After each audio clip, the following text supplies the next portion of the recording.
तुम पढ़ोगी? हो, तुमने कहा था ना कि तुम 10वीं तक पढ़ी हो, तो अगर तुम्हें आगे तक पढ़ना। हमने कहा था आपसे, पर हमें माफ कर दीजिए। तुम हर बार हमारी बात को क्यों काट देती हो? आपने काटा है पहले। अरे पहले तुमने किया। आप देखिए कौन काट। चुप एकदम। हम बस ये कह रहे हैं कि तुम्हें आगे पढ़ाई करनी है। 12th का एग्जाम देना है तुम्हें। देखो, अगर आगे पढ़ना है तो तुम भी कोचिंग क्लास आ सकती हो। आज से पढ़ना शुरू कर सकती हो तुम भी। बोलो पार्वती। ओ, हमने चुप रहने के लिए बोला है, इसलिए नहीं बोल रही? ठीक है, तुम बोल सकती हो। बस रिसीव्ड ही तो लिखना था, उतनी भी इंग्लिश नहीं आती क्या? हेलो, बोलोगी कुछ? तुम तो कह रही थी कि तुम्हें मेरा कोई जरूरी काम याद आ गया। बात तो सुनो, फिर बात काट कर चलेगी।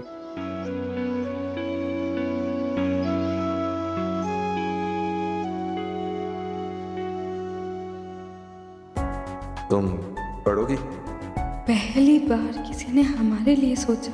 हमने तो एक ही बार कहा था, पर देव बाबू को याद रहा कि हमें भी 12वीं के एग्जाम देने हैं। हे गंगा जी, कोई इतना भी अच्छा कैसे हो सकता है? हमने तो ऐसा पहली बार देखा है। अगर ये तुम्हारा सच है तो मुझे झूठ के अंधेरे में क्यों रखा? क्यों धोखा दिया मुझे? क्यों खेला मेरे दिल के साथ? कि तुमने मुझसे कभी प्यार नहीं किया था।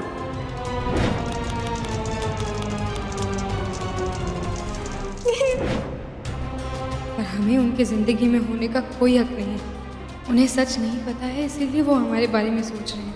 पर हम ऐसा कुछ भी नहीं करेंगे जिसके कारण नलिनी जी का दिल दुखे। हम उन दोनों के बीच कभी नहीं आएंगे, कभी नहीं।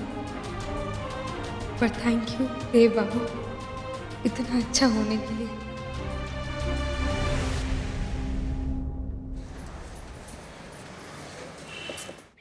अकेले अकेले क्या कर रही हैं? हम भी आपकी मदद करा देते हैं। अरे हम कर लेंगे, आप रहने दीजिए। दिवाली की सफाई है, अब हम हैं घर में तो आपकी मदद नहीं कराएं?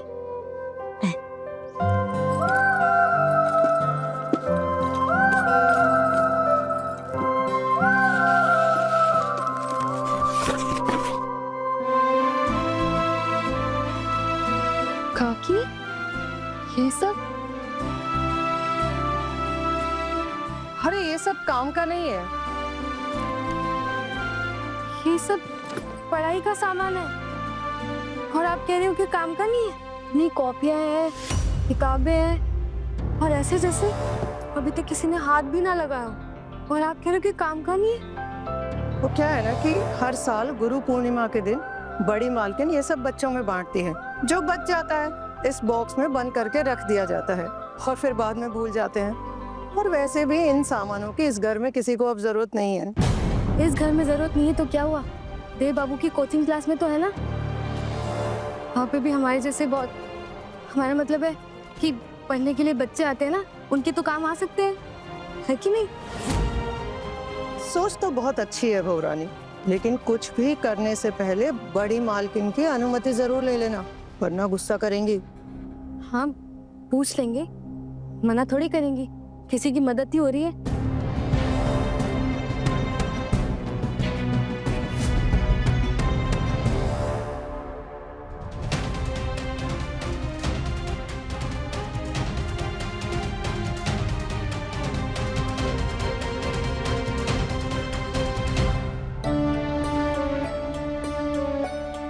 थैंक यू सो मच दीदी। अरे थैंक यू किस लिए? तुम लोग यहाँ पढ़ने आए हो और तुम लोगों की पढ़ाई की जिम्मेदारी हमने ली है, तो कॉपी पेन भी हम ही देंगे ना। अरे देव, तुम कब आए?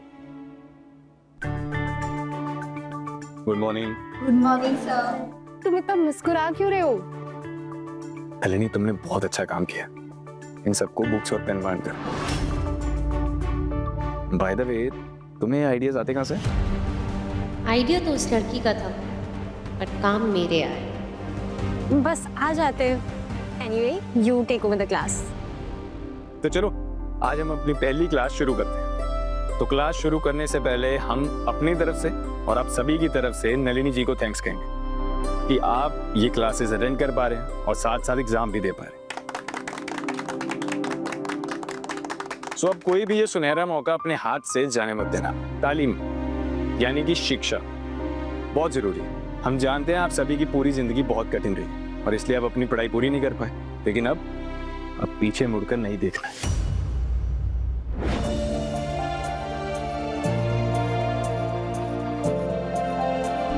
तो इस क्लास में आपको 12th बोर्ड के सारे सब्जेक्ट्स पढ़ाए जाएंगे, चाहे वो कॉमर्स हो या आर्ट्स हो या फिर साइंस।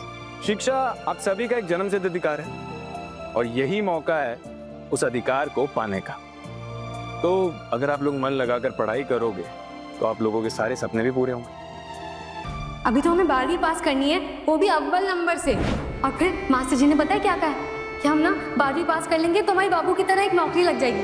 फिर हम दिन में नौकरी करेंगे और रात में नाइट कॉलेज जाएंगे और फिर 3 साल में डिग्री भी मिल जाएगी हमें। फिर हम सरकारी नौकरी की तैयारी करेंगे अच्छे से और फिर बन जाएंगे सरकारी अफसर।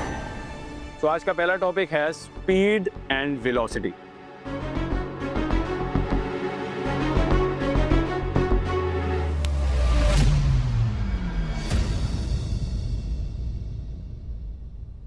ए लड़की, खबरदार जो आज के बाद तुम उस क्लासरूम में गई फिर से उस क्लासरूम के आसपास भी नजर आई ना, हमसे बुरा कोई नहीं होगा, समझे तुम? जाओ ये नाटक कहीं और करना। जी एक बात गौर किया आपने? अरे ऐसे लग रहा है इस लड़की की तो जुबान ही गायब हो गई। हमें लगता है ना जीजी इसने अपने मांग का सिंदूर अपने जुबान पर लगा लिया, या तो फिर पक्का देवनी से फटकार लगाई होगी, तभी इसकी जुबान नहीं चल रही जीजी हम सबके सामने। उस लड़की पे कितनी भी अक्कल क्यों ना आ जाए फूल, वो हमारे देव के लायक कभी नहीं बन सकती। तो स्पीड और वेलोसिटी में मुख्य अंतर क्या है? स्पीड का मतलब होता है कि कोई वस्तु कितनी तेजी से आगे बढ़ रही है और वेलोसिटी का मतलब होता है कि कोई वस्तु कितनी तेजी से आगे बढ़ रही है और किस दिशा में। और यही मुख्य अंतर है कि स्पीड में हमें दिशा का पता नहीं चलता और वेलोसिटी में हमें दिशा का पता चलता है।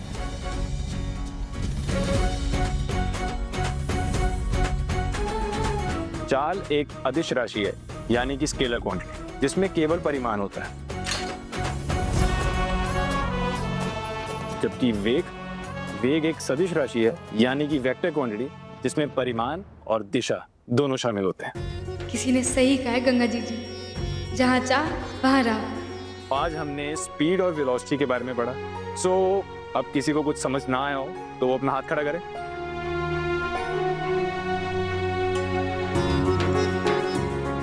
वाओ, बहुत समझदार क्लास है तुम्हारी, सबको एक ही बार में समझ में आ गया। तो आपको ये भी बता दूं कि आपकी नलिनी मैडम जो हैं वो बीए लिटरेचर ऑनर्स में टॉपर रही हैं। इनका डिसिप्लिन, इनकी मेमोरी और किसी भी टॉपिक पे पकड़ जो है ना, वो बहुत काबिल तारीफ है। बस अब इतनी भी तारीफ मत करो मेरी।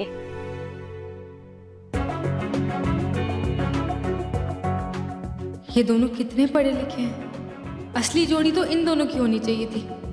कहाँ देव बाबू ने उस पार्वती से शादी कर ली जो उन्हें धोखा देकर छोड़कर चली गई। पारो संग देव रात 10 बजे दंगल टीवी पर।